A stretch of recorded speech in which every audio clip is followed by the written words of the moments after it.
Muck, mire, and mediocrity. But hey, a win is a win. You're listening to Can't Read, Can't Write.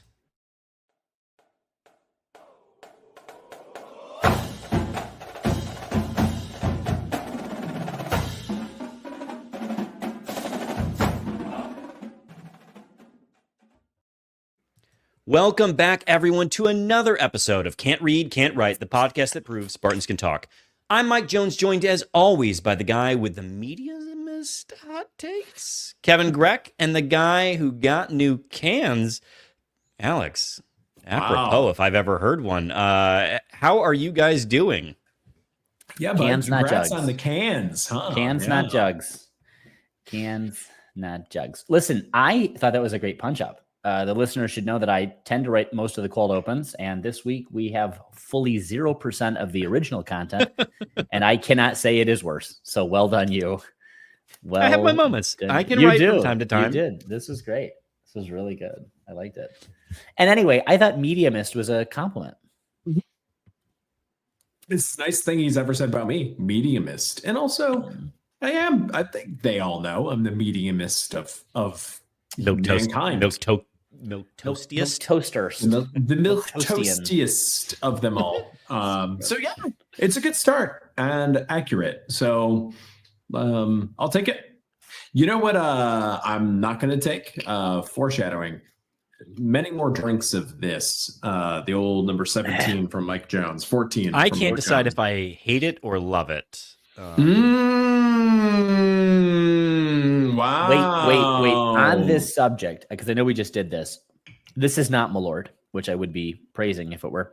Last night, my friends and I had an impromptu neighborhood party where we celebrated the Chicago handshake. Oh.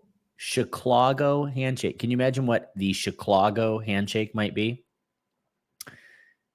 Nope, I don't know what that is. It's a drink.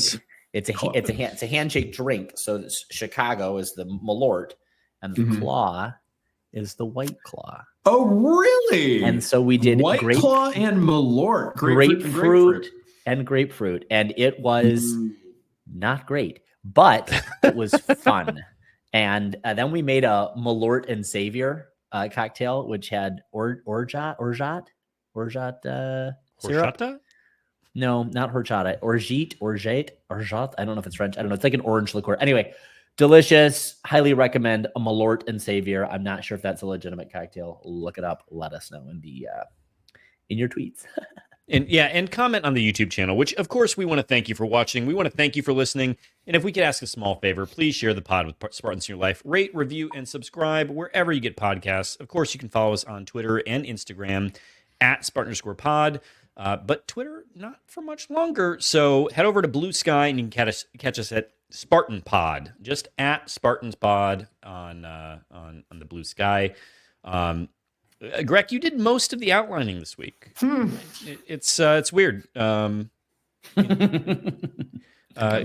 prepare for a medium outline. Do you want me to go through it? Yeah, why don't you? We start with the blue wall or the green wall. Where, yeah, that's off Grand River. Better edit that out. We start with the green wall, where football always leads, including this week, where the Purdue Boilermakers failed at losing Saturday night to our Michigan State Spartans. And we'll also cover the basketball game. Again, the Samford Bulldogs failed at losing to MSU Hoops. So 2 wins this week, and it is going to get on this episode, baby. Then we'll cover, of course, women's basketball, hockey, and women's soccer, unfortunately ending its season. Go off Grand River, kind of discuss social media, I guess multiple foreshadowing in this episode. Preview games against Rutgers, Colorado, and UConn, presumably in Maui. And then we will take your Twitter questions. TQs. We gotta come up with a new branding for that if we're gonna leave. Oh my God, yes. What are they? And what are they? Are they called tweets on Blue Sky? Posts. Are they blue skies? Oh, skies. Reposting blue skis. I think it's a blue ski. Chemtrails or something like that. Shit. All right. Let's head behind the green wall. And yes, the sport that always leads is our Michigan State Spartan football team beating Purdue 24-17 in a game that felt like it was going to be the ass kicking that we all hoped, needed, and craved. Michigan State up 24-3 at the half, and Purdue makes it a one-score game. Michigan State scores no points in the second half. But scored on every possession in the first half. It was First time since 2016 that they'd scored on 4 consecutive drives in a game. It was or first quite the 4 tale consecutive, rather. of two halves. It was truly the best of times. It was truly the worst of times. And also, okay, don't do that because that was actually the cold open. I can't. Now I'm offended. That's I'm a deeply- nice little twist to the knife. that That's some really was. inside Right in the baseball back. for all y'all listening there. Not only are we going to edit out all of Plum's contributions, but I'm going to put in little subtle digs just to remind him that it happened too. So, I don't know if it came across on the broadcast too. That shot where the Purdue dude tripped over his ankles and didn't catch the wide open pass to tie up the game in the stadium, which I'm subtly letting the listener know that I was there at that point of the game. Yeah, and how long did you stay? I stayed tell till us. the end. Michael Jones, thank you very Perfect. much. With the I people, want- man With of the the people over people. here, And we don't need to talk Man any of more the about it. people. But Exactly. just, dear listener, the pod was there and did not leave. So Mhm. So we're going to get to the crowd in a little bit, but know that the pod did not leave. Anyway, continue, Greg. That man, I don't know if that came across on the broadcast, but wide open by a mile and would have had every opportunity to just walk to the parking lot without being touched through the end zone. So that was harrowing. The whole second half, I was just sort of watching from between my fingers. But what did you guys think? I thought we saw a little bit more progression from Maiden Childs. A couple little dangerous throws. No interceptions, though, for him. Thank you. One pass interference call for bailing him out of that and into your statistic there. Legit call, though. Legit call. Fine, but I'm not okay. Fine. I mean, the receiver would have been there to the ball, but for the DPI that held him up. Okay. All right. Okay. Very good. And he did, I think he said after the game to the media scrum, he misjudged that third down conversion on the sideline that should have ended the game, but he ran out of bounds so that we needed to punt. So this we scrambled for it. Oh, is that what happened? Okay. Yeah, it was a question of do you kick the field goal or do you go for the fourth and 1? But that was so he's running towards the sideline and the jabroni holding the stick steps back. Is that what it was? Okay. But it just looks like he ran out of bounds, and then I think that is a generous justification for what he did. First of all, why are you running out of bounds? Truly, in that, I don't want to hear your excuse. Don't run out of bounds. That's it. Second, you seemingly don't ever avoid contact any other time. Why in this particular time? He's learning, Michael. He's learning. He's just a little. And third. Good. On the following play, the QB sneak, which they got by some miracle, which I think was maybe the line judge a makeup call of sorts. Or just he was ready to leave. He didn't want to go to overtime. He was like, let's get out of this stadium. Let's go. This is the second time this season that I've seen Aiden Childs choose to just stand up. It's like a little saunter that he does when he tries to convert on fourth down. Is he like, I'm 6'3", and so maybe I can just fall forward? I don't understand. Low man wins. Get low, get forward. This isn't complicated. Anyway, sorry, Plum, I cut you off. But that 2 plays in a row were as nearly as big a fuck ups as a turnover. And so I'm I'm going to choose to critique Aiden Childs until he gives me a reason to feel joy. And thus far, he has not. So just It's because the we're seeing consistency. improvement. Yeah, exactly. It's the inconsistency. You can't, and I know that this is on a lot of this is on the offensive line. Yeah, we need to talk This about that. Call. this young man has zero time, no minutes, no seconds to do much, and that's not fair. I don't even know where you begin with that, but we have to name that, and we're not giving him, and this team is not giving him the ground, the time, the space, the whatever I'm trying to say, runway to demonstrate that he can be good. That stated, and this may be the shell shock of it, to your point, like he's just taking hit after hit after fucking hit. If his intended receiver is not open, collapses, doesn't fucking know what to do. This I'm giving credit to my friend Danny Goff, who shared this with me over the weekend, his reactions to the game, which is the same thing. It's Nick Marsh 90% of the time, or it is just a lateral wideout to just a guy who's going to take 2 steps and then get smothered for a loss of a yard. He's a panicker.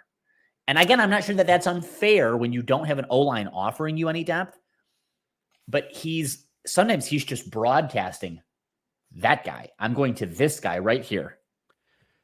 You see a lot of that. Well, and that's Coach Smith brought up again in his press conference, there's timing and route running issues that are continuing there, including like guys running the wrong routes, causing confusion, bunching up. Yeah. So maybe my point we shouldn't just have led with Aiden Childs because he's game, not the one. Probably not on him in any meaningful way. Well, whether it is or it isn't, we're not seeing the kind of consistent progress. And I think this was as we've said, a game of 2 utterly and incomparably different halves of football. I will allow the first half looking bad and then us getting our shit together in the second. There is no discernible reason how the second half devolves in the way that it does. That's a loss of mettle. That's a loss of leadership. That's a loss of composure. And I think Graham called it, I'm going to see if I can find the language he used, immaturity. He said that's an unacceptable and immature response to being ahead 24-3 and in control. That is, the word immature is abso-fucking-lutely nail on the head. Well, the word immature might be particularly relevant because the entire defensive secondary are just true freshmen now. And the O-line is also very, very immature. I mean, not to make us jump over to the defense, but even the guys with game experience are being yanked for true freshmen at this point. Ade Willie not playing at the end of the game seems to be surpassed by a true freshman. That's just an example of the secondary going just. So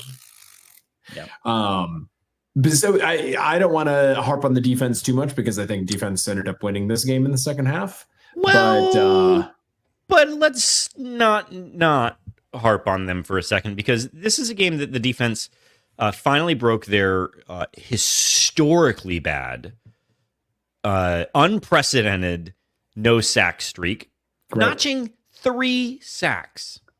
However, I'm not even going to get to the fact that it's Purdue because I do think we need to talk about it being Purdue. But what struck me is that there were so many times this game that Hudson Card, their quarterback, had forever and a half to throw the ball. And that includes when we rushed 3, 4, 5, and 6 people to the quarterback, and he would have forever. And so I've been lamenting, because I want to spend some time talking about the coordinators, because there's a lot of fucking hand-wringing about the coordinators online that I just think is nonsense. But I've been lamenting that Joe Rossi seems to rush 3 a lot the last couple of games in 3rd and long situations. I get it now. Because why would you rush more than 3 if you rush 6 and you're still not getting home? Right. If 6 isn't doing it for you, then why rush any at all at that point? Basically, help out the secondary, help out the linebackers, beef that stuff up. I saw the discourse about the about the coordinators. I'm with you on this, Jonesy. I think someday we might have very valid criticism about those guys, but like, how could you Joe know? Rossi's throwing all the tricks in the book to see what could possibly work, and the guys on the field just are not running the plays properly. They're not they're not playing winning football right now. So someday we might come back around to criticizing the staff. But the coordinators right now, I can't. Plum, I don't know if you feel differently about that.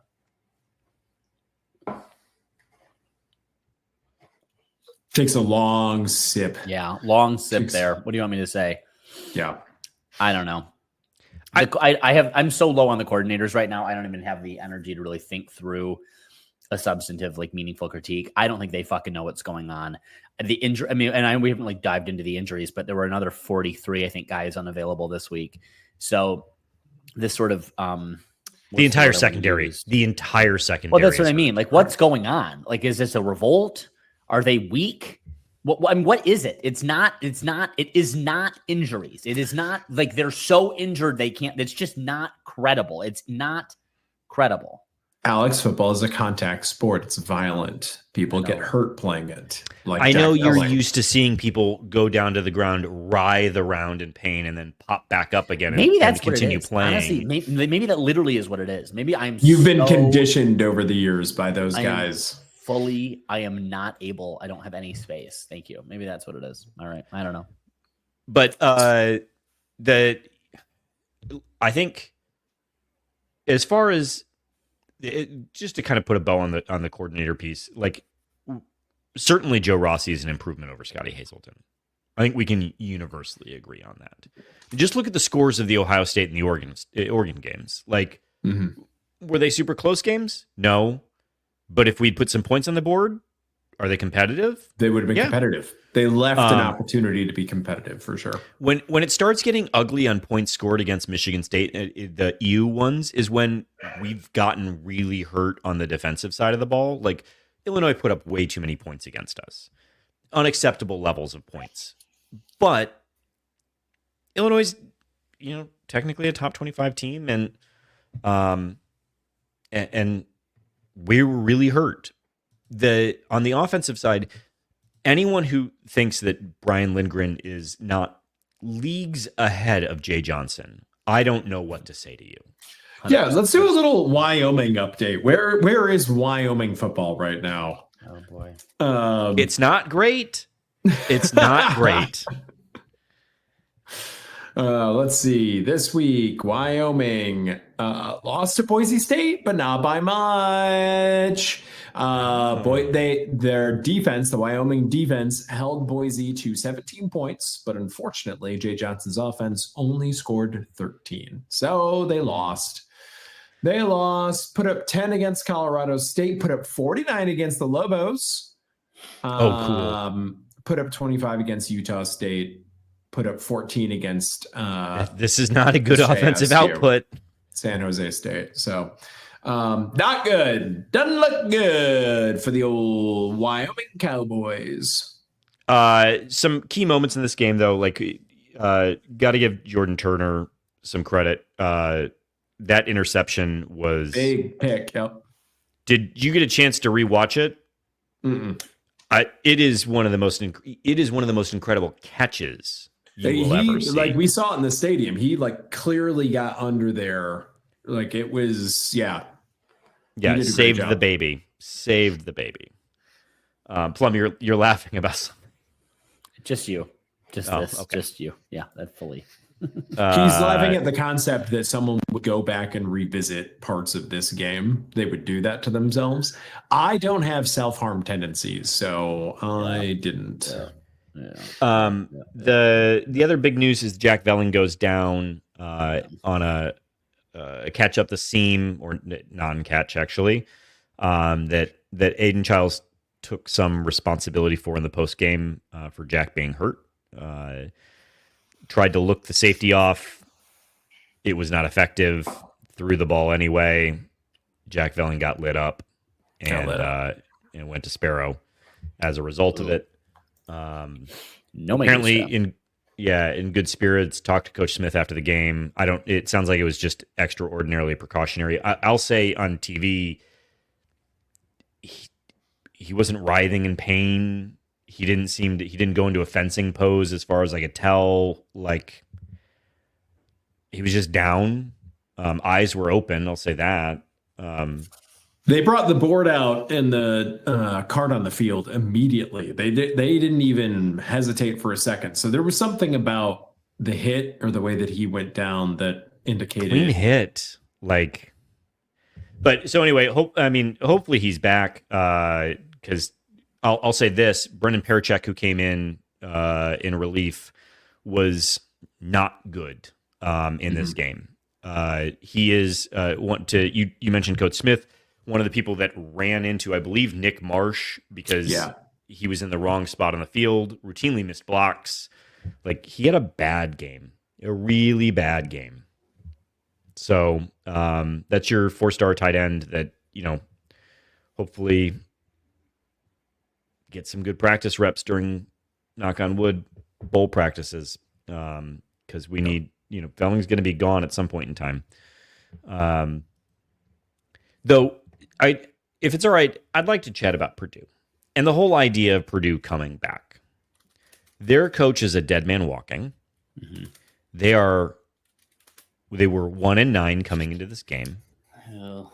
It's at Michigan State. Yep. Purdue has nothing to play for.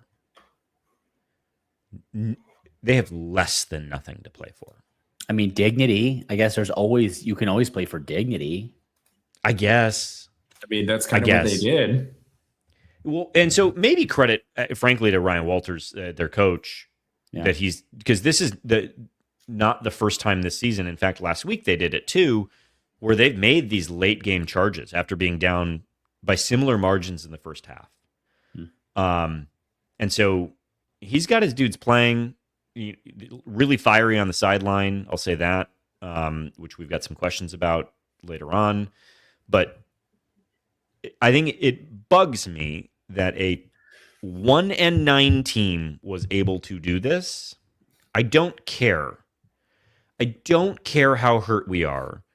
I don't even care. Mel Tucker, whatever levels he recruited to, he didn't have enough bodies, and maybe that's really the situation we're seeing here. But like, we're Michigan State and they're Purdue. I don't care how down we are. We shouldn't find ourselves in this situation. Especially when that Purdue is 1-9. Again, let's establish that. Can't go to a bowl game. There's not more season to play for. And especially when I was there was no big drum in the house to get them going. They had no big drum. It was not in attendance. In contrast, we do have something to play for. Mm-hmm.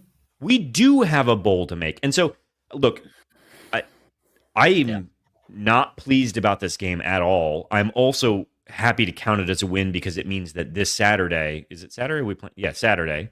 We get to play on Saturday again. Mm-hmm. We're playing for something, and that does matter. A win's a win. But you can hold two truths. You can be happy that we got the win to play for a bowl game and also say, that was fucking horseshit and is unacceptable. Like, both of those things can coexist. Yeah. Yep. I would say on that metric, which I really appreciate you naming that. I mean, on that metric, you've got to give a lot of credit to Purdue. Yes. Because they agreed. showed a tremendous amount of moxie. And in fact, if the outcome was grit, if the outcome was dignity, in fact, Purdue won the game. I mean, I think they won the race for dignity because they didn't stop. And but for a Butterfingers drop on a completely unguarded man, they would have won.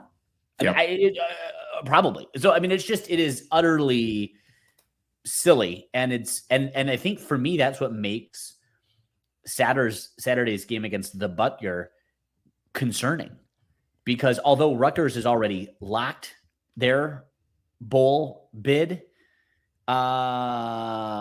they should have no compunction with trying to keep us out. And I'm not sure we give a fuck we certainly didn't seem to give a fuck at home. We haven't seemed to give a fuck at home yet this season. Iowa notwithstanding. So I don't know. I'll be curious to see, for the lamenting of coordinators, I'll be very curious to see what Brian Lindgren pulls out of the old trick book. Like, this feels like one where you got to empty the chamber. You got to put as many points on the board. Yep. And leave you're not playing for anything else. No. You got one. This is your Super Bowl. Yeah.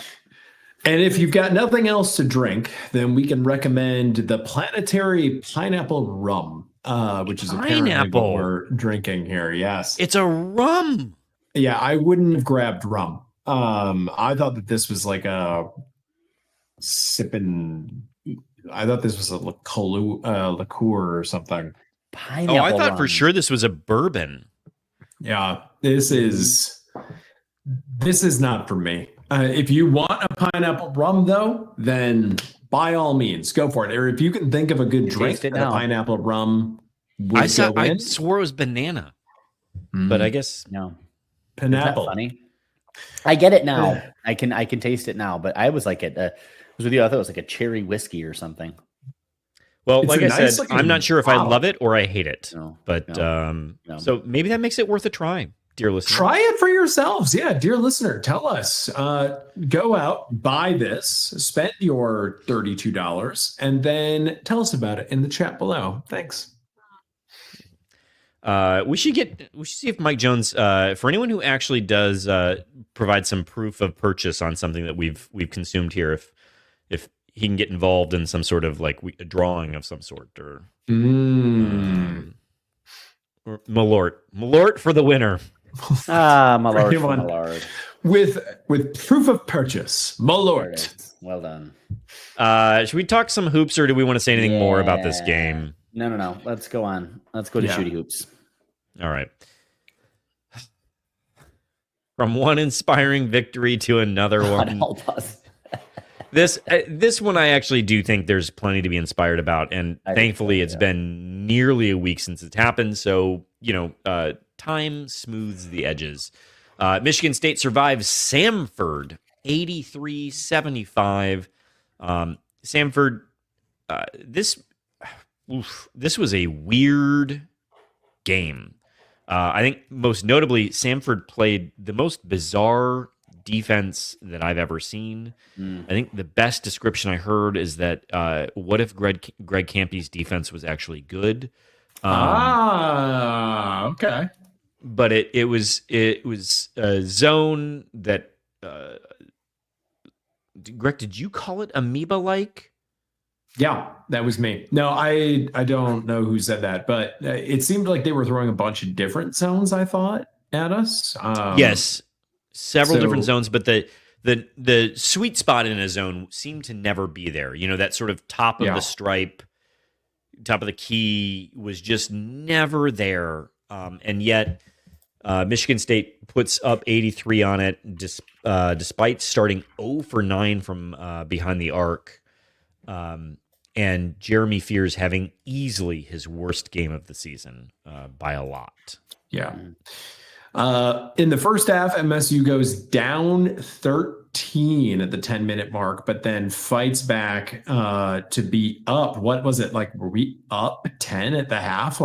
That 10-minute window was the game, because it ends at 5 at 10-ish as the differential. So the second half was just sort of modulating in the same space, which is its own frustration. But that 10-minute window between the 10-minute mark and halftime, I mean, things were happening. Would we say that's kind of when Jaden Akins decided I'm going to be Jaden Akins a little bit in this game. And then also we got I think it's when Trey also cleaned up his game a fair amount. Correct. And remind me, did Jeremy Fears open this game as well with 2 or 3 turnovers right away? Yeah, that's the second time in a row. You do that again, Jeremy Fears. That's a trend that we've got that's emerged. We gotta watch that. Yeah. I will say in Jeremy's to extend some empathy, perhaps, to Jeremy on this particular game. Samford played that full court press, makes misses. They were pressing, and it felt like Fears was just a little too jump of the gun on breaking that press. At least one of those first turnovers was him heaving the ball over somebody's head, trying to push way fast up the court. And so, it is what it is. But I do think that Tom Izzo has a very fortunate situation where his point guard of the present and the future, he can bench.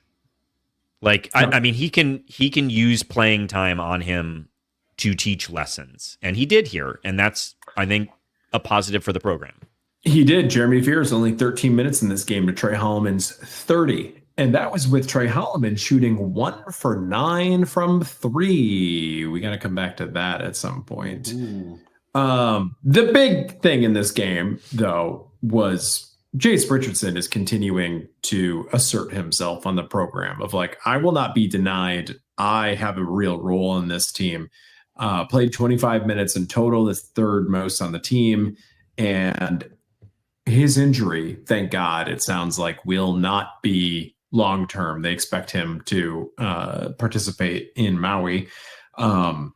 Just Spartan dog out there, Jace Richardson. Yeah, 12 points, 3 boards, 3 assists, 1 block, 4 steals. Incredible game. Absolutely incredible game. To your thing on Holloman, he had some early turnovers as well, but ends the game with 9 assists and 6 steals on his 5 points. Yep.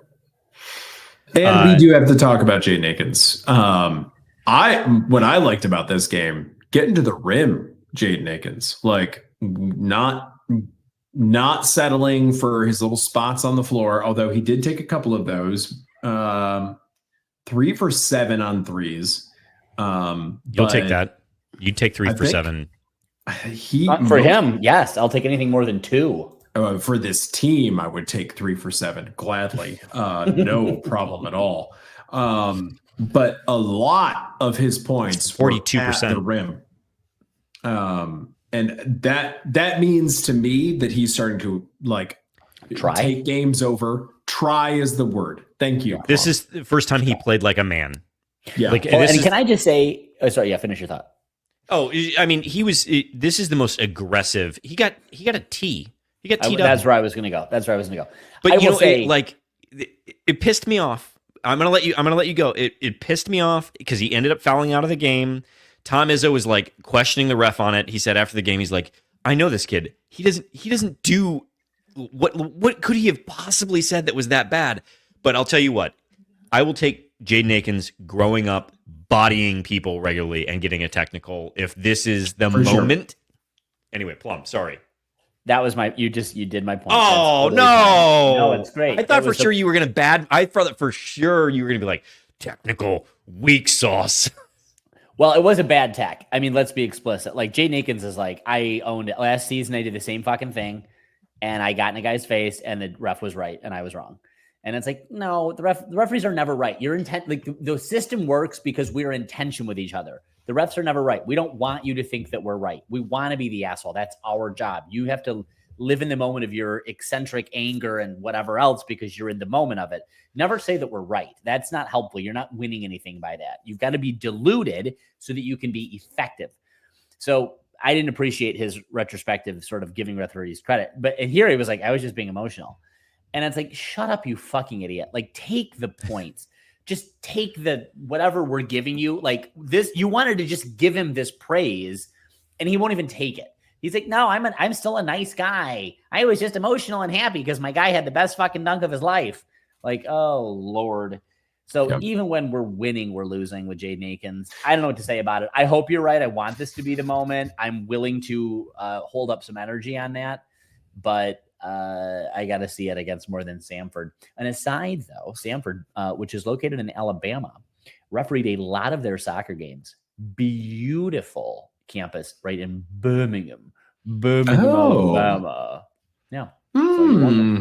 Thank you for that aside. I do want to add, Jaden, take it through from the three beta-iest boys on the block. Yes. Like, for now, go be an alpha, bud. For the next, you got your whole life. Look at us to be beta boys. Look at it. You don't. Right now is your moment. It's the end of your senior year. Go be an alpha, please, for us and for you, and also for your father and for your God. Go be an alpha. The foul call on him fouling out was the single worst fucking foul call I think I've seen in 2 years. I don't remember it. Never. What was it? Oh, yeah. He stood up. He went straight up as straight up. I think there were a couple of those where they were as straight up could be, and they still got called on it. Perfect defense. Like, it was insane. It's one of those things that, like, if I'm a coach, I wouldn't even yell. I would just say, they're going to pull that clip when you review this game. Like, you're gonna see that one as you fucked up. 100%. And that's so bad. 100%. And that's exactly what it is. And that let's just never forget that. Like, remember, these guys are getting evaluated so consistently, and that's why you don't even yell at it. Like, when it's that you don't bad, you don't. And that's why if the coaches are yelling at you in this game, you're not going to be on the list. Like, you'll be a sub on the list. And or you're already on the list and they're like, are you having a rough one? Like, what's going on? Like, but you don't see, I mean, like, I checked the roster for this game, the official, I don't recognize a single one of those names. So I didn't. You get Mac guys, you get Mac guys who are coming up, who are shooting their shot and trying to get in, and they're not used to this. And that is just like, I don't know what that is. Overly identifying, I think, because they're like the explosion of like voice, I think, happened in front of Samford's bench, and like the technical, I mean. So I don't know if it's like he just got a little bit like, I got to protect the team pop, but it's just so, that's silly. Wrong. You're doing this at Michigan State, my guy. You got to know your audience. You're never going to see fucking Samford again, dum-dum. Like, come on. Yeah. You just blew it. Just blew it. Speaking of fouls, Plum, free throws, huh? Dude, you need Plum. You need to. I think you need to. It's not just this game. This team is legitimately not only good at getting to the foul line, but I think we have multiple. I think most of the team is shooting over 85% from the line. You should be happy. I know you think 87% makes me happy. And I know you think that. I'll tell you, you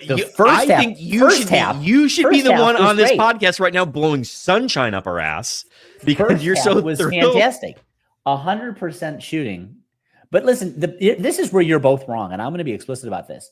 You're happy about something that has to be a given. We shouldn't be excited about 100%. 100% should be the threshold of tolerance, okay?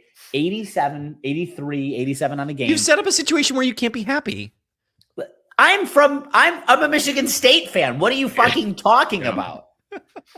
I'm going to have to clip that for the internet. Carson Cooper misses 2 in a row at the end of the game, but you got to talk about his progression as a free throw shooter. He was 47% as a freshman, 60% as a sophomore. Now he's above 75, but he was in the 90s before he missed those 2. So there's your development. I know. Everyone looked real fucking good. They've been listening, and I'll tell you what it was. One of the GAs on this team listens to this podcast, and he was like, "Hey Tom, I got an idea for this week. Maybe we should hit free throws. I got a couple toasters I brought in today. Yeah, I thought we'd just start chucking them at the boys each time they missed a free throw." Did you see the clip of Tom making free throws in Maui? No, I did not see this. No. Oh, it was on a mini hoop, and Tom's like, I should have practiced before I did this, and then just drained like several shots in a row. Just drained it. I think there's a couple other players that we need to talk about before we get done with the Samford game. Because one thing I think just overall about Samford, we're not going to see this again all year until maybe the tournament. And this probably is this team. Like, let's not take anything away from Samford. It was a bit of a frustrating at times loss, but like you saw a much better team growing through it. Like we talked about Jaden Akins.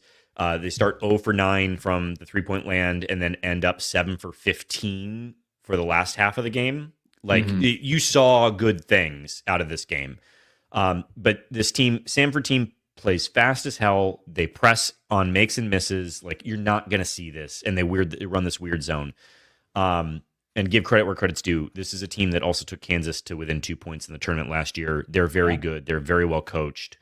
But all of that said, we got to talk about, I think, Frankie Fiddler and Xavier Booker. And so let's talk Book real quick because he only played 9 minutes, but he came in and hit his only 3-point attempt, which I believe, if I recall correctly, was the first 3-pointer that went in for Michigan State after starting 0 for 9. This was not a game for Booker, if you're wondering about his minutes. Being that tall against teams that are a team that short and that fast, like he's not built to be able to defend where he needs to be able to defend. So just not his game from a minutes perspective. But look, I'll take 7 points out of Book in 9 minutes. Like that's. And the other thing to call out, these were his first shot attempts. We talked about his 3, but he also had 3 shot attempts at the rim. Those were his first shot attempts at the rim since Niagara, where he had 1. He's taken basically all threes this year, but this means that he's a big at the end of the day. And I know he likes that 3-point shot. It's just not falling right now. So you got to find other ways to contribute to the team. And in fairness to him, we got to give him some credit. He's finding those other ways, hopefully. Yeah, and I don't want to spend too much time on Zappala, but it is worth pointing out that he's one of the highest scorers of the game with 10 points. But Frankie Fiddler ends with 12 points, 1 rebound, 2 assists, 7 for 8 from the line. I think my concern for Fiddler is just, it's really, I mean, he's super efficient from the line. We love that. We love how often he gets to the line. But my God, like, dude is not making shots right now. This is not 3 for 20 on the year right now. Shooting 15% from 3. If he was making even at a lower but comparable clip percentage-wise to what he did at Omaha, frankly, I assume his usage numbers are bearing out in comparison to what he was doing at Omaha. He's just missing all the time. Yeah. So I gotta hope that shot starts falling for him. So anyway, you guys got anything else on this game? I have one other play that I want to call out, and then we'll move on. Call it out, Michael. Jackson Anything about Kohler. The Teen Wolf? Yeah, there we go. Got to talk about the Teen Wolf. Jackson Kohler. He had, I don't know that I've seen him do it before, but he had a beautiful cross-court skip pass to, I believe, Jaden Akins for a 3-point shot that landed. That Kohler's always been a black hole in the post. And like, it's been great this year that we've seen him develop the touch and actually see the basket go in we've seen the footwork, but we've never seen him pass out of the post in any meaningful way. And if he can make that a consistent part of his game, that, like, I'll just say, I've not even seen him attempt that pass before, and that was a big deal to see it. Jaden Akins drains it. Like, if he can be an inside-out guy, this is going to be I think, a fun year to watch Jackson Kohler grow. That's how you become Baby Dirk. That's how you become. All right, what do we got next? Women's basketball. Plum, earmuffs, bud. I know that this is difficult for you to hear, given these are your neighbors that this is happening to, but annihilated Detroit Mercy 101-44.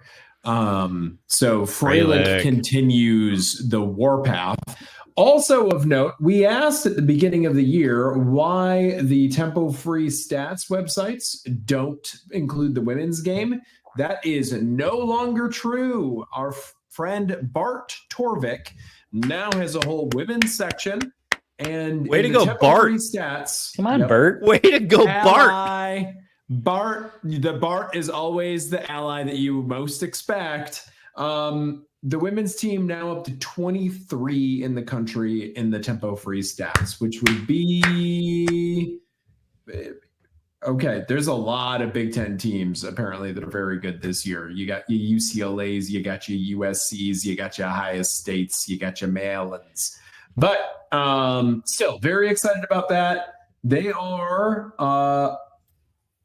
pretty well rounded. I thought that the offensive efficiency numbers would blow out the defensive efficiency numbers, given how the everything has been scored. But they're 21 in the country in offense, 28 in the country on defense. So pretty good overall. Pretty good. And fun to watch. Yeah. If you've not listened to our Graham episode, he called it the best ticket in town. Hockey has a giant win over the U.S. developmental program, and Denver has taken an L. That's number 1 Denver took an L, while Michigan State, number 2 Michigan State, did not.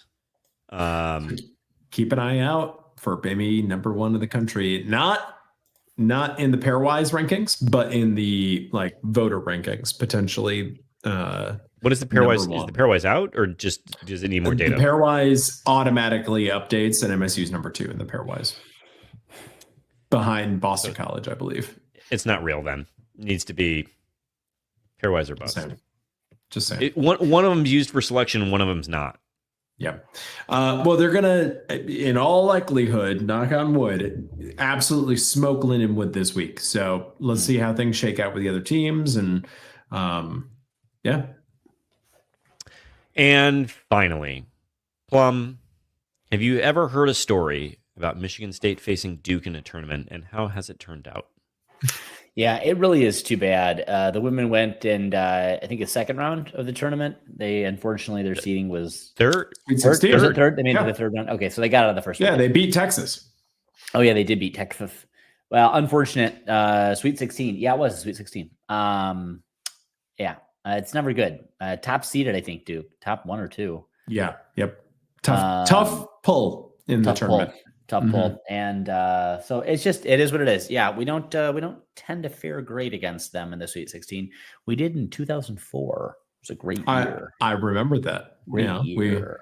We also fared well against them in the Elite 8 last time we played there. We love that. Very much. We love that. Very much remembering.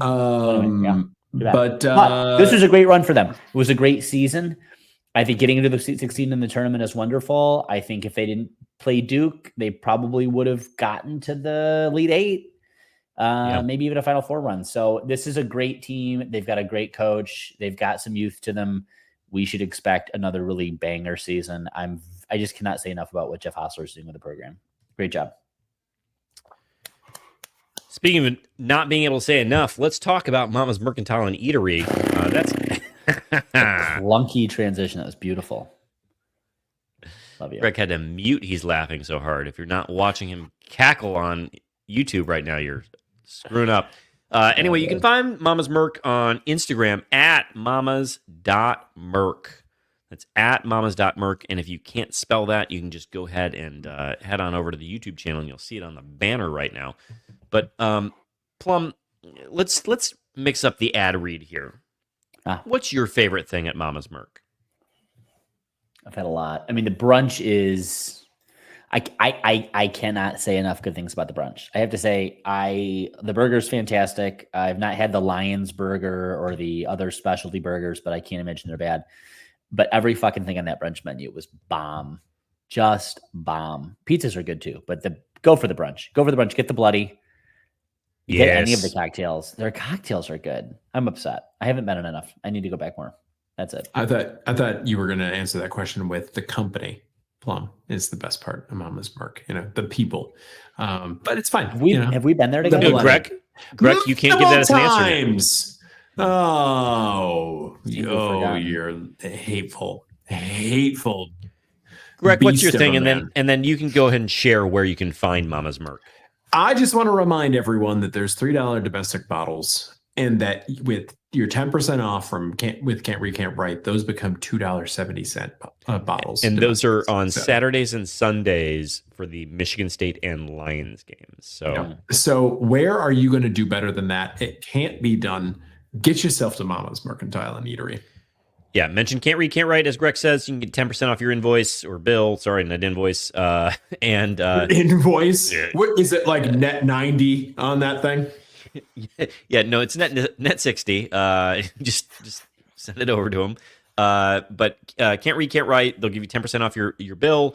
And you can find Mama's Mercantile and Eatery on I-94, just off at exit 153. That's Clear Lake Road between the Washtenaw County and Jackson County lines. Great place to eat. Truly, check it out.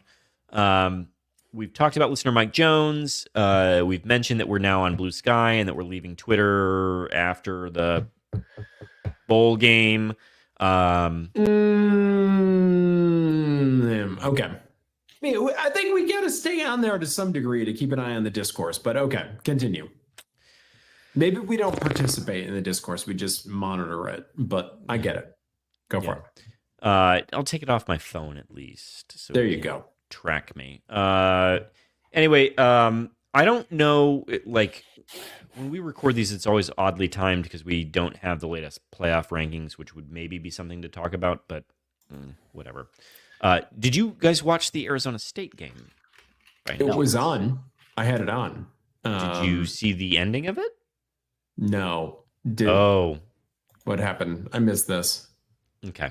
So they're at, like, I think the 3-yard line with seconds to go. And they have Sam Levitt run backwards to try and run out clock instead of just going for a freaking touchdown, which would have iced the game.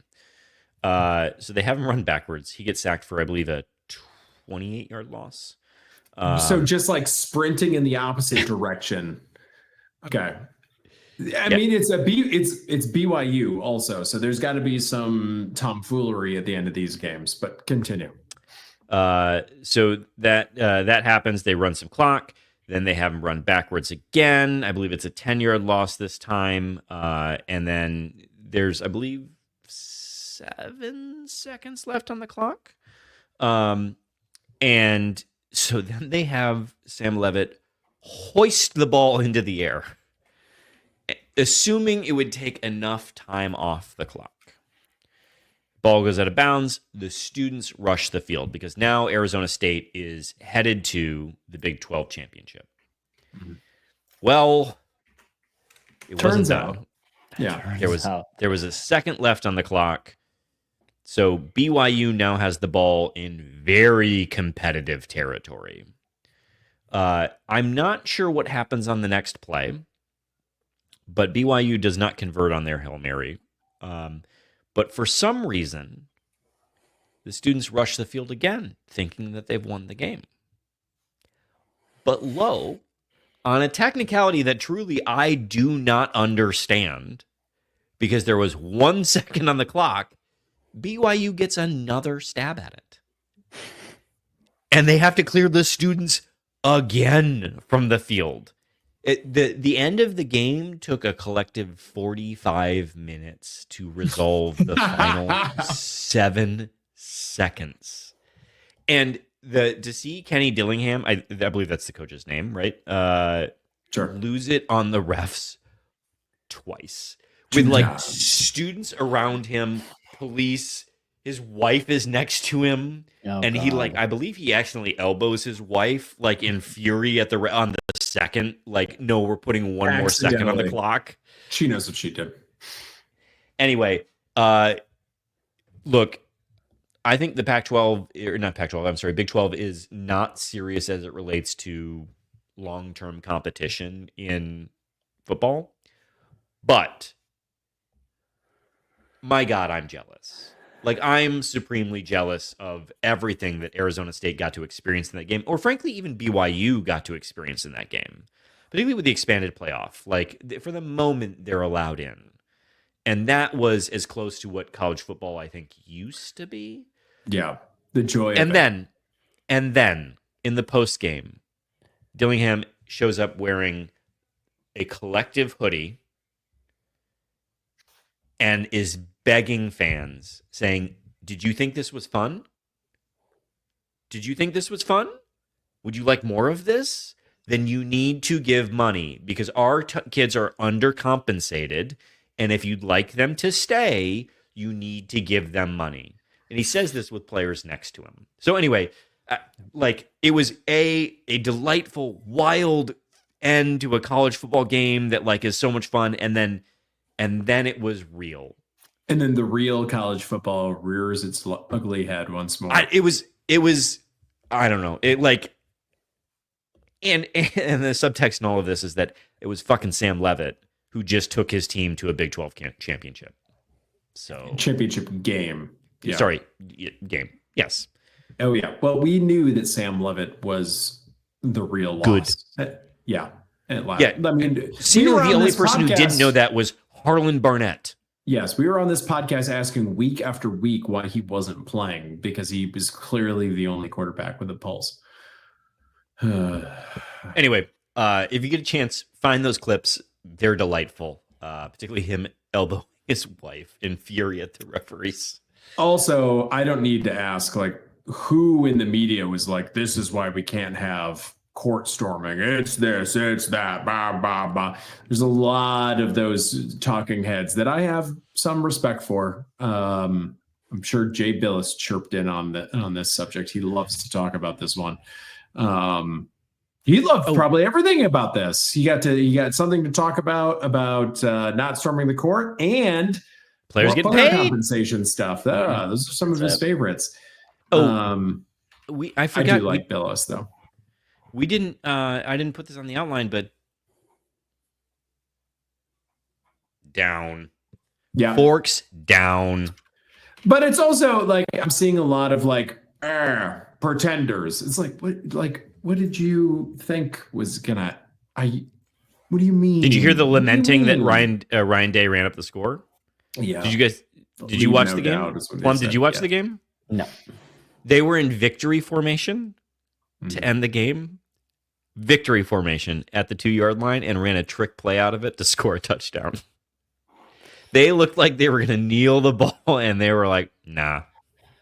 Just shitty. Fuck you, Signetti. I honestly kind of respect it because Signetti probably would do the exact same thing.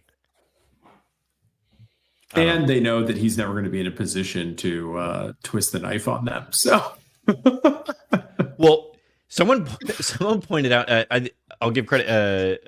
The only podcast was talking about if Signetti won this game, there's a very real possibility that Ohio State fired Ryan Day and hired called Signetti to come coach Ohio State, which would have been the dream scenario. That would have been perfect.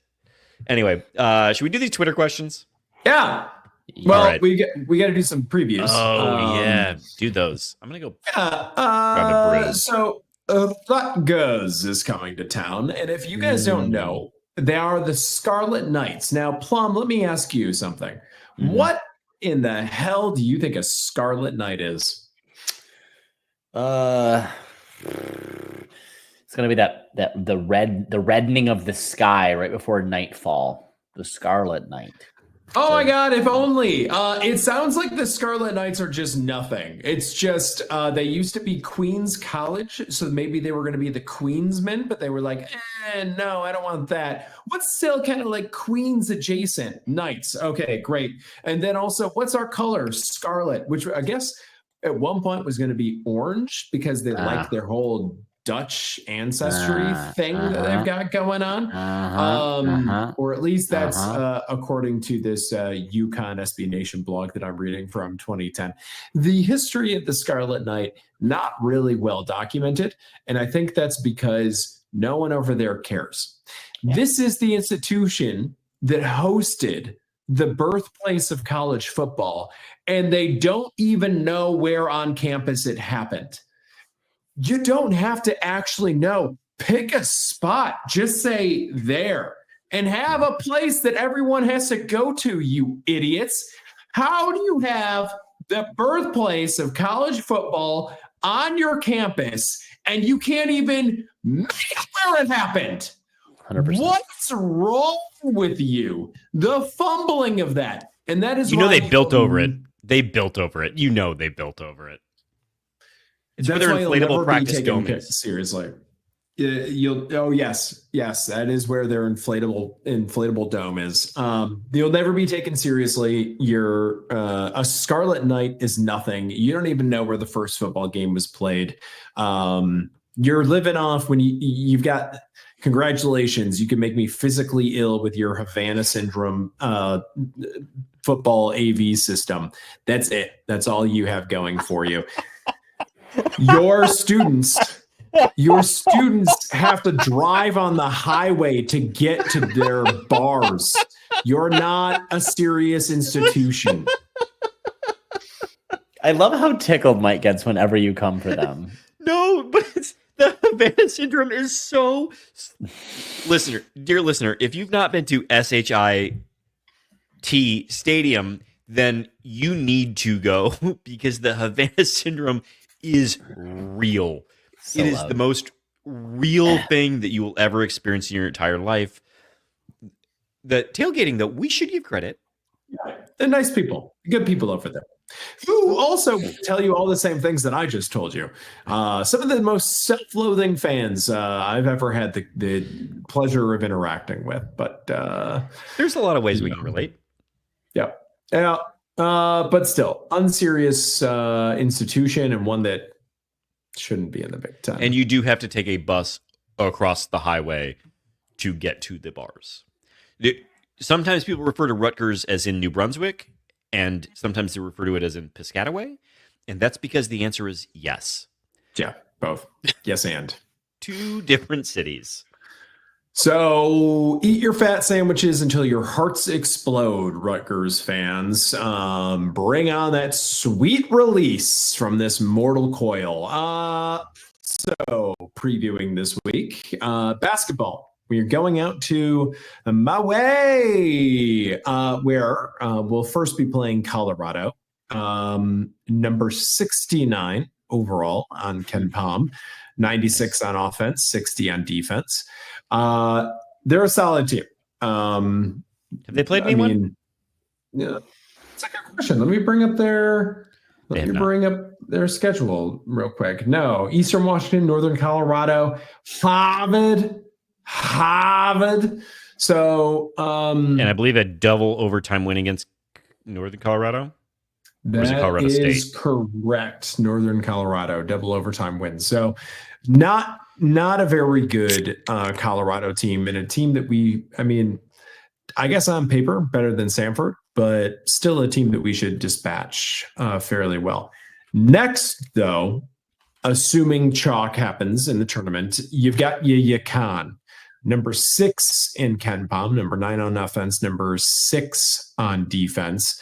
Of note, the rankings are different from the tempo free stats that we cite all the time. UConn is ranked above Kansas on Ken Palm. The good news is that we will be their first game of the season. Like, you asked about who Colorado has played. Woof. You look at your UConns, you got your Sacred Heartses, you got your Lemoyneses, you got your Texas A&M Commerce University. So maybe there's a lot of New Hampshire basketball fans, but they're playing Memphis first, who they should absolutely trounce. Penny, I don't even know what's going on with that team, but actually Penny's got Memphis ranked above us in the tempo free stats. So good for him. I just saw someone else who's ranked very far ahead of us in the tempo free stats, and I'm not pleased. You're talking number 28. Yeah, you're talking about your Michigan Wolverines. We have been sliding down the efficiency stats, and I think a big part of that is shooting like 5th from worst in the entire world from 3. So if that does get itself worked out as it did last year, that should help us in our efficiency numbers. But so this will be the biggest test of the season, game number 2, in all likelihood, so far.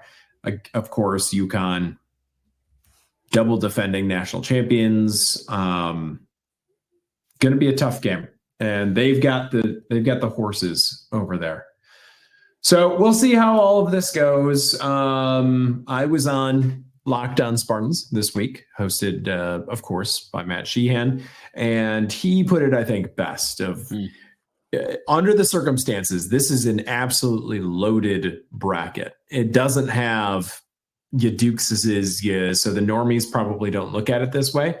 But you've got UConn, you've got Auburn.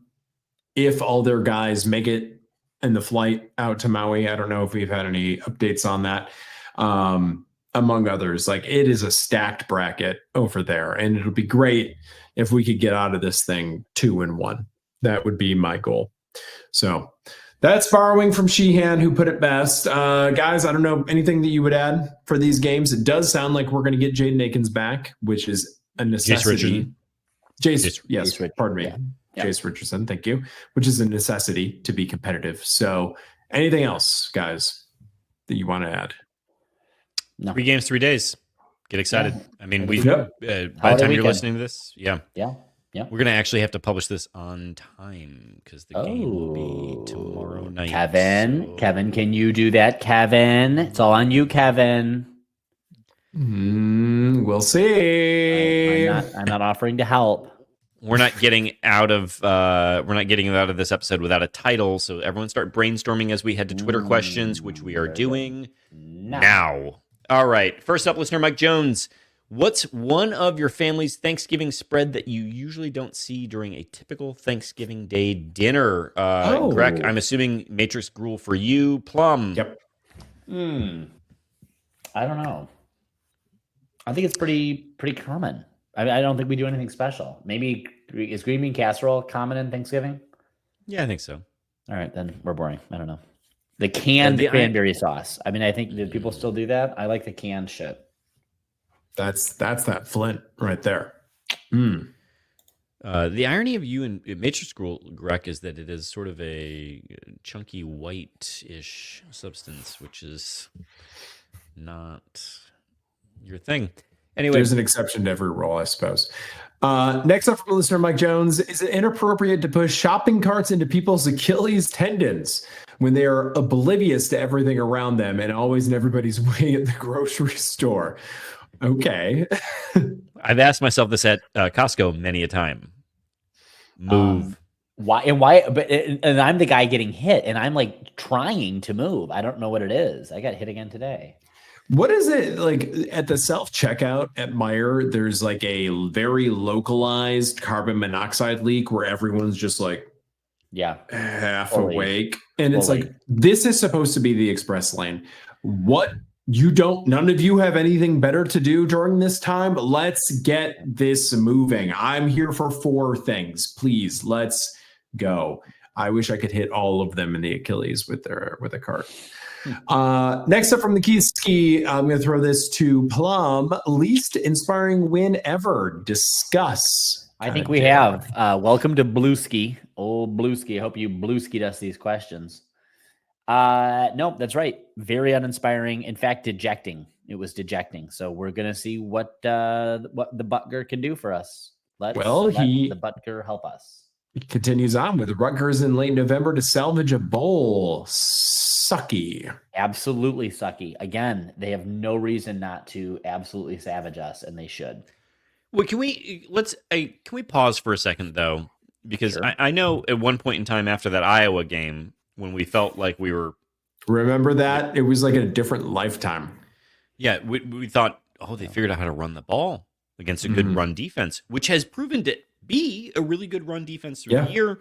And then through much of the Michigan game, they still ran the ball, and then I don't know what happened since. But Vegas set the over-under at 4.5 going into the year. I think we targeted 7 and 5 if we were being consensus preseason on what we thought would be a successful season. So we're 1 game shy of that. I want to acknowledge that, but bowl was what we were thinking. Yeah, it doesn't feel great playing your last game for a bowl, but I guess at the same time, we were counting this as an important win towards getting a bowl game. Yep. So why me so angry? It's the nature of the losses, Michael. You know this. I know that you're asking this hypothetically, and don't bring your rationalizations into this either. It's the nature of the losses. Because we'd be bowl eligible if we'd beat BC, which we should have. We'd be bowl eligible if we'd beat Michigan, which we should have. We should have. Yep. Better team that day. Yeah, and in fact, I'll give permission for being a less good team these last few games because we're so hurt. You win when you're healthy. Anyway, it's fine to be angry at this team, I think, but even though what you set your expectations at, the point is this team is actually better than what you expected. That's, I think, the point. That this team is capable of being better, and they are. Well, it used to be, maybe not anymore with the personnel situation that we're in right now. No, I'm not angry at them. I'm disappointed, and that's where we're at. Next up, Dad. Keith Ski. Yes, exactly.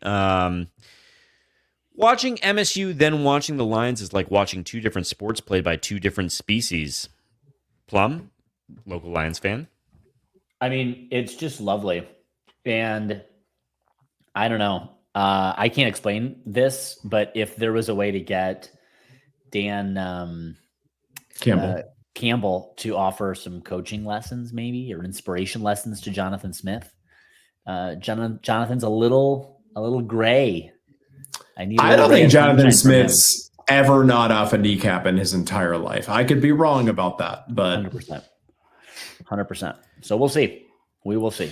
This also gets to the fact, and I know that we're comparing a really bad Big Ten team to what is sincerely maybe actually the best NFL team, but as administrators and everyone else squeezes every last bit out of college football and its fandom, like Arizona State's head coach going to the press conference after a big win and being like, money, please, money, please.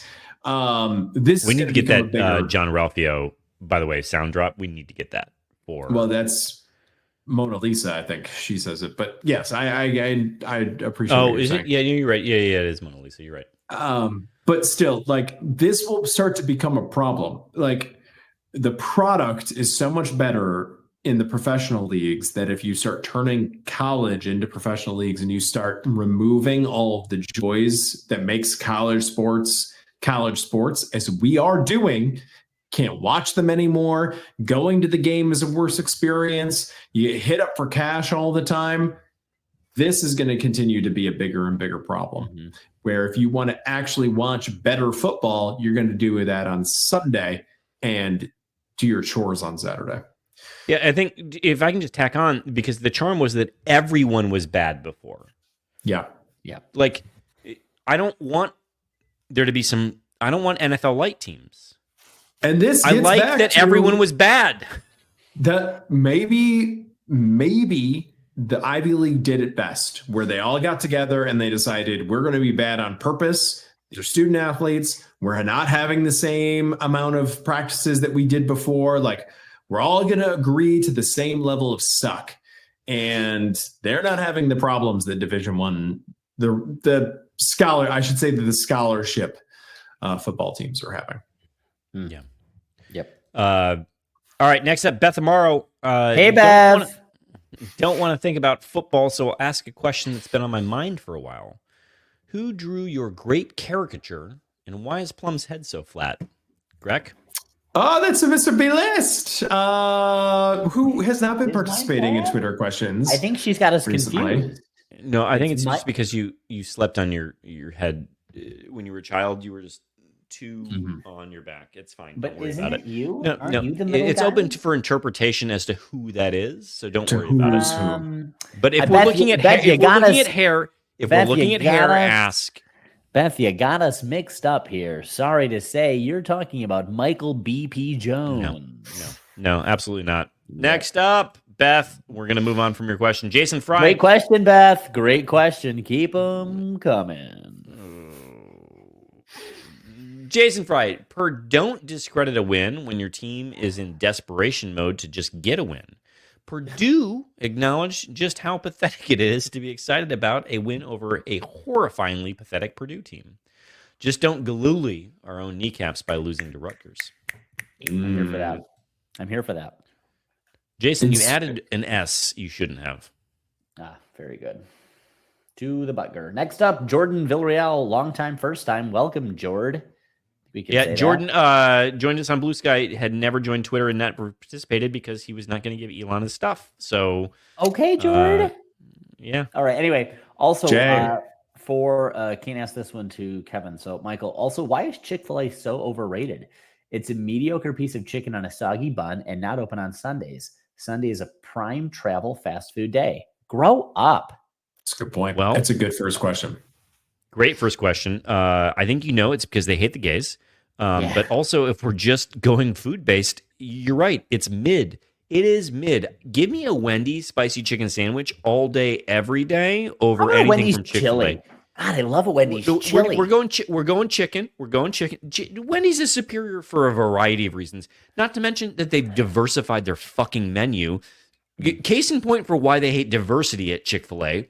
But anyway, right. Or give me a McChicken. McChicken's a great sandwich. All right. Anyway, all right. That's maybe not the best take, but next up, and this one for Kevin, Jordan asks, was I the only one who heard the commentators refer to both Pur'Don't and MSU as, quote, basketball schools? Was he trying to be insulting? Yes, we are a basketball school, but MSU is also a football school. Hurt my snowflake feelings.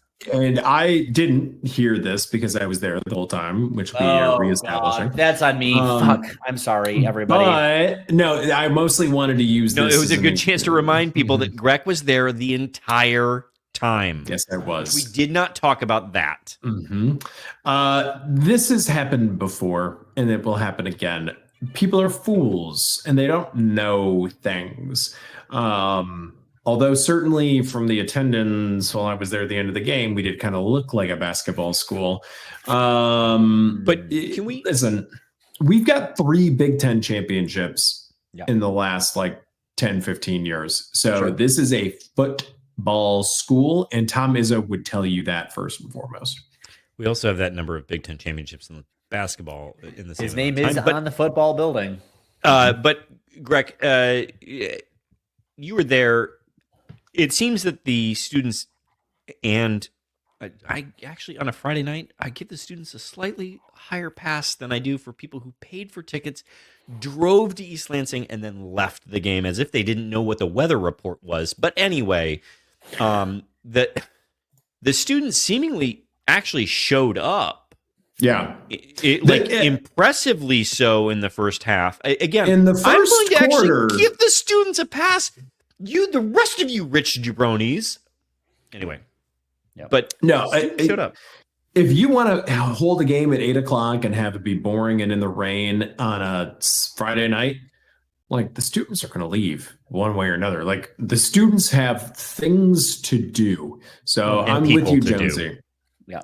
Yes. Wow. All right. Last up from our guy, Jordan. Kevin again, I understand calls for patience with this football team, but as a season ticket holder, how much patience do I need to give? Realistically, when will we be in the conversation again? Purdue should never be a close game. I'm with you, Jay, on this one. But next year has a more favorable schedule. Next year we get our O-line back, hopefully, although some of those guys are leaving. Get our secondary back, if nothing else. So we just need to start seeing some upward trajectory, and I think that's what's so frustrating about this is Coach Smith did this himself. He was asked at the beginning of the season, Jonesy, I think you brought this up when Graham was on, what are your metrics of success? He said then, best football at the end of the year. Now we're moving the goalposts. Now it's what guys to play well in practice or something like that. And I think that's where the frustration comes from. There's nothing tangible that says to us this is going to get better in the future, than by virtue of a more favorable schedule and slightly older O-line. Jonesy, anything you'd add to that? Yeah, only that. Trust me, I lamented earlier that this Purdue team in particular. Fuck. But I believe Darian Harris was sharing recently that it was it in 2015 that we sweat out a win against Rutgers? And that's 2015 Rutgers. Like, this is Chris Ash Rutgers, like bad Rutgers in the prime of Michigan State. I think one of the things that I liked about Coach Signetti is that clearly he's got his team believing they're not above anybody. Like, you destroy whoever is in front of you. And in the same way, actually, that I respect that Ryan Day was like, no, we're going to put Indiana down a peg. But so I don't know that I'm pissed about this outcome because it's Purdue, but I also do think that as fans that we should realize that anyone can come up and bite you at any point in time.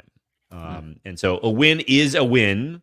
That is a healthy perspective to have, even if you put microphones in front of your face and you want to produce content to talk about. So anyway, Jordan, great questions. Glad you're with us. Sincerely, so happy you're with us.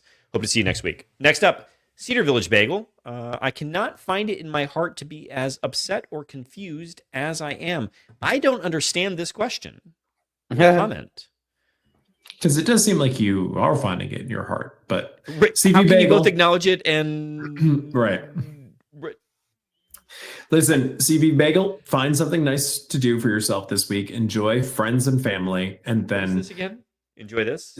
Yeah, some apparently it used to be plantation, but now it's planetary. Pineapple rum. Enjoy some pineapple rum, CV Bagel. Center yourself and be prepared for Saturday, bud. And next up from CV, I'll throw this to you, Plum. If you could only ever ingest caffeine in one of these three forms, what are you choosing? 4. Coffee. Oh, 4. Soda. Coffee. Soda. Hop. He says here, CV Bagel says, hop. Green tea or energy drinks? Well, as the one person who has the caffeine sensitivity on this pod, who can't actually consume any real amount of caffeine, I would still choose coffee. If I could, it would be coffee, because I love great coffee. And the worst part of my life is, and I love coffee, so I drink a ton of decaf. You just can't get, it's just not the same. It's just not the same. Jonesy, have you been outed on this podcast as a accomplished energy drinker? Do they know? No. And the thing is that I would have answered. So I've been trying to reduce my caffeine consumption, actually. So I've been picking up the cold brews from the grocery store and having those instead. But the fact of the matter is that if I could only choose one, I'm not ditching my pre-workouts. And so I'm picking energy drinks. There you go. See, he's an energy drinker. Next up from Munfield Cag, Jonesy, will our basketball boosters step up and make the commitment like Michigan boosters did? I hate that this is what it has come to, but isn't that what it's going to take to get Tom that second title? At least two to three, $2 million a year portal players or recruits like a Dylan Harper. NIL questions. No, I don't think so. We're not hurting for money, is everything that we know. We keep being told over and over again in multiple different sources. Yeah, that are not bad. Like, as good a sources as you can get on this. And so I'll say this. Tom Izzo's not going to change his philosophy on this. And so you can hate it, and that's fine. You can be like, dudes are a bust. But players are getting paid on the basketball team. Now, is it the same as maybe Kansas or Kentucky? Or Duke? Probably not. But, like, they're not short. Or Rutgers. Well, right. And so what'll be really interesting, actually, is if Rutgers makes a decision to be a basketball school. That is a fascinating question. But look, from a star perspective, Michigan State is not hurting for talent on the hardwood, like at all. We've discussed this on paper. This is one of Izzo's most accomplished recruiting class rosters. Yeah. So So yeah. Anyway, the I do feel. I think Graham has said this before, but I feel pretty confident that if Tom Izzo said to whomever, "I need X number of dollars to get a player," Tom Izzo will get those dollars. It does. Like, you just look at the guys, the people that have courtside seats, and it seems like he could just walk over it and a timeout and be like, we need a little extra money next year, and it would happen. I think he's choosing this roster in several different ways. But can we ask then the flip side question? Because I know we said we were not going to talk about it, but the question prompts that the University of Michigan has just bought a player, which is fine. Like, fine, no shade. No Larry shade. Ellison wanted his girlfriend to be happy and therefore purchased the University of Michigan a player. Let's name it correctly. Which that's a fine. University of Illinois alum buying a player for a rival Big Ten school? Fully unhinged. Whomst amongst us hasn't made a decision under those circumstances? Of different proportions, but of similar pursuits. It seems like you would just find a better girlfriend than a U of M fan. Yeah, just right there. You don't know what's going on there that might be motivating Larry Ellison. But anyway, the point is that it does look. It's very clear that Michigan State is not hurting for money, because we know that we've landed some big time players. Aiden Childs is reportedly getting a lot of money. We suspect Jordan Hall is getting a decent chunk of change. We know Nick Marsh is getting a decent chunk of change. They're capable of going out and buying a player. I'm just curious, why not more? And why not next year? Why not next year's recruiting class? The problem is that for all of these teams that you were super envious of who have gone out and purchased a skill position player, they have an offensive line. And that is a harder thing to purchase by a lot. Unless you look at Alabama, which has Geno Vandermark starting, and they might be going to the championship. But anyway, moving on from there. Next up from Carl, can we discuss Smith's general ambivalence on the sidelines? I don't think he needs to fran it up per se, but where on the Izzo to Wright scale of reactivity do you think a 5-6 coach who still has a lot of work to do regarding endearing himself to the fan base should be? We kind of discussed this last week, and now I didn't get to see. Did it come across on the broadcast? Like, was he still his chill, unfazed, stoic self on the I mean, I assume so, because he's told us that's who he is, and that's what we've seen over the years. Are you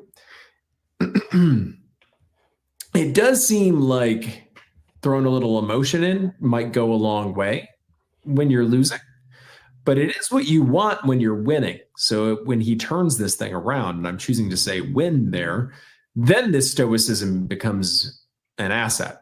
But for right now, I understand the frustration, Carl. I don't remember Mark D'Antonio yelling all that much. He looked perpetually grumpy. Angry. I remember a certain offensive lineman getting grabbed by the face mask after offsides or something penalty and just getting ripped apart. But my point still stands that this is the last thing that I can get overly worked up about. I empathize with. I would like to see. I'd like to see a little, maybe a gosh darn it out of his mouth when one of these bullshit penalties pops up. Sure, like I'd like to, but we've heard he's actually an insanely competitive person. Yeah. Mm-hmm. I just,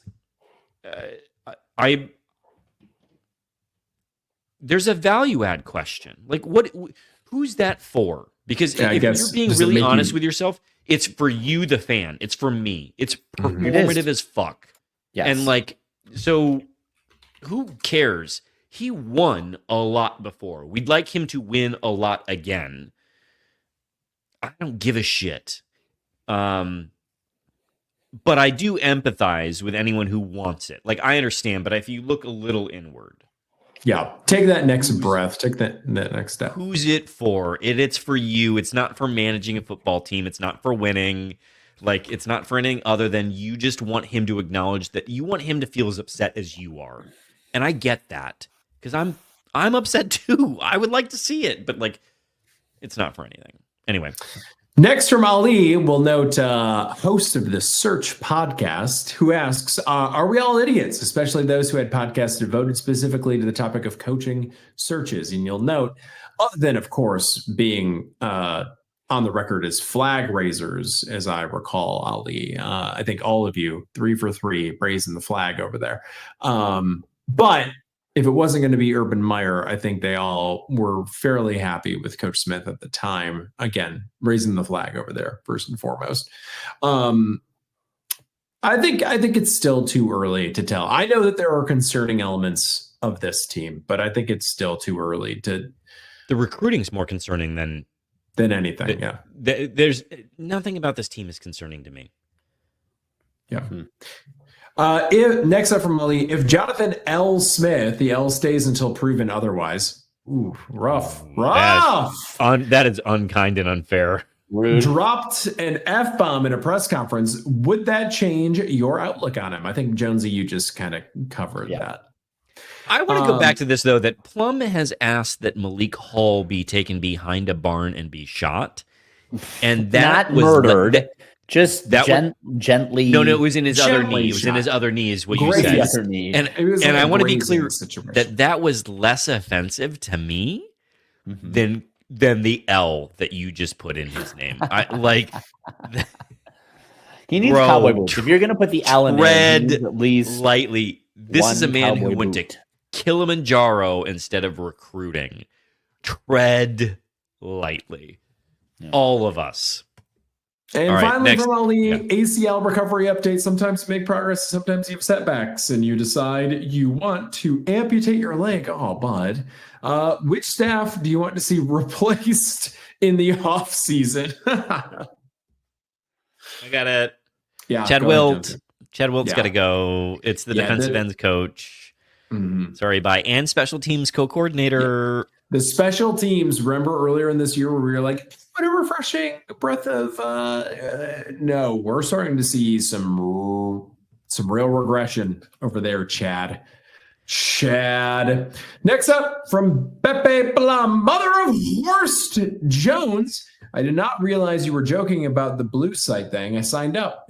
It is an insane cesspool that makes Facebook look good. I deleted my account and washed my computer. At least now I have a list of all the pedos and wife beaters there. Sheesh. Wow. I haven't been over at Blue Sky. Is this why you like it so much? The pedos and the wife beaters? No. Not the wife beaters. He's Stop that. To the other one. Oh. Blue site. Washed my computer. Gave me a good chuckle. Loved that. Next up from Beppe, the fact that San Francisco has a poop map is enough to get me through the day. Out for a walk? Plan your poop-free route if possible. I would contribute to this site for sure. Wait, I meant reporting, not depositing. Santa has me on his horsey list now. What I would choose the poopiest walk possible. I would optimize for poop. Thank you very much. So and contribute, deposit, no problem. Next up from Monopoly. Okay, these are long. The average elevator ride is anywhere between 10 and 90 seconds, except for NYC, where it's closer to 118 seconds. Like your question. So this week, which MSU football coach / assistant coach do you want to meet up in an elevator, and what will you say to them in your, let's say, for a middle of the road ride, 45 seconds. Ready, set, go. 45 seconds. All right. Question was 45 seconds. Let's distill this. Yeah. You've got a short period of time with a coach. What are you saying? You're going to say, hey, coach. And also, who talks at an elevator? Yeah, just don't. That's what I never got about the elevator pitch. Like, no one's going to give you money if you're bothering them on an elevator. That is phone checking time. No one speaks there, and it is for good reason. And let's not change it here, Mama Belief. I'll say, hey, Coach Smith, 2 things your fans are concerned about that you might want to just address. Your recruiting class sucks, so maybe give them a reason to believe it's not that shitty. And then also maybe show like a modicum of emotion on the sideline. Otherwise, you're doing a great job. Super happy. Bye. My stuff's here. And next from Mama Belief, food insecurity on college campuses is a concern that MSU OCAT, the Office of Cultural and Academic Transitions, has been addressing since 2010 when they officially started coordinating a free, delicious, and diverse meal for students that stay on campus when the cafeterias are closed. Okay. Last year, they fed well over 700 students, and this year's event will be held in Brody neighborhood with a superfluous U in there. Did you ever experience it? My God, the question. Did you ever experience food insecurity while on campus? No, but I would have benefited from it. I'll tell you that. As an RA for 3 years, I had more access to food than I needed, and certainly didn't do me any favors. My God. So I could have used a little food insecurity. Yeah. I think we're all fairly fortunate. I don't think any of us experienced food insecurity. Susan, that question was outrageous and deeply, deeply offensive. Susan, to everyone. I was purchasing cigarettes, which was my problem, but consequently, didn't need food because I had the nicotine. So it worked for you. Next up, Mr. Neurotic Pants. Kevin, will MSU be able to win should Rutgers take the extreme step of passing the ball? No. If they pass the ball, it's over. Yeah, it's over at that point. Their running back, though, is legit. Yeah, and also I think their defensive line is pretty legit, too. So there are concerns with this matchup. Next up from Mr. Neurotic Pants. Honestly, wasn't the way the Purdue game ended extremely predictable? MSU comes out hot and dominates early. Purdue adjusts well and realizes MSU has no pass defense. Purdue can't handle the pressure and blows it. I was happy that we put together a whole first half instead of just 1 or 2 possessions before the momentum shifted. What about you guys? Well, we didn't even talk about the run defense as holding them to, I believe, 4 yards on 16 carries. It's a negative number if you include the sacks. But I don't know. I don't know, man. I don't know that it was predictable. That was not predictable to me. I didn't see any of that coming. I didn't see coming out and dominating and then not dominating. This is just the stark contrast between the two halves. Good for you, Mr. Neurotic Pants, if you expected that at halftime. Finally, would grabbing a beer with Jonathan Smith be the most awkward half hour of your life? Yeah, I think so. Do you think in person he speaks in bullets like in his press conferences? I do. Where like incomplete sentences is just ideas that he just shoots out. I hear he has hobbies outside of football. Like he likes to read books and stuff. Like he might be actually a good hang. And he's from the PNL, maybe he's got an idea about different beers. We could just start with that. Find some other things to talk about. I think you can make it work. He did go to Dagwood's early and often.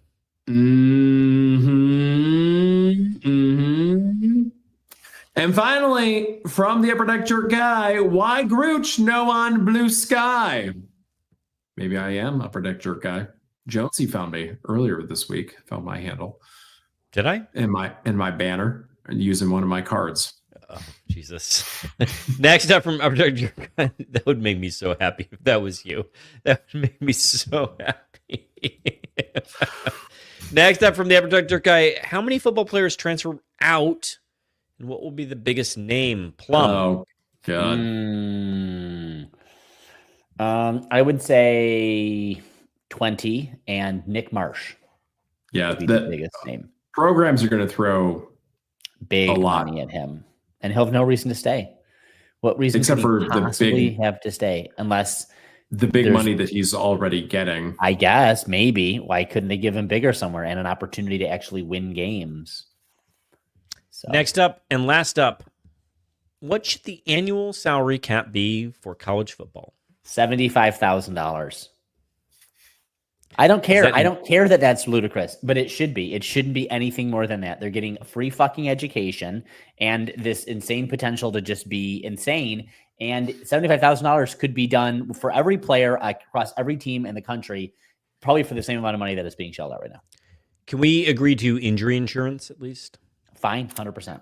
Yeah, I mean, programs are already doing that. Going back to the previous question, I would present to you, Plum, Courtney Hawkins is a reason. I mean, it seems like that man can coach. He's been putting a lot of dudes in the NFL. Good. So there's one reason. I want to be wrong. I want to be wrong. Great job. That's a good pushback there. All right. Yeah. The NFL salary cap's what? Quarter bill. So strong with 75. 75. 75K. There you go. All right, gentlemen. It's been an episode. We got Turkey this week. We got 3 games in Maui, and then we've got a game for bowl eligibility. Until next time, go green. Go white! Testing your speakers on StreamYard. Sounds like they're working. Have a great show. Testing your speakers on StreamYard. Sounds like they're working. Have a great show. This song is brought to you by Kelsey and Presley of StreamYard Support. Have a great show.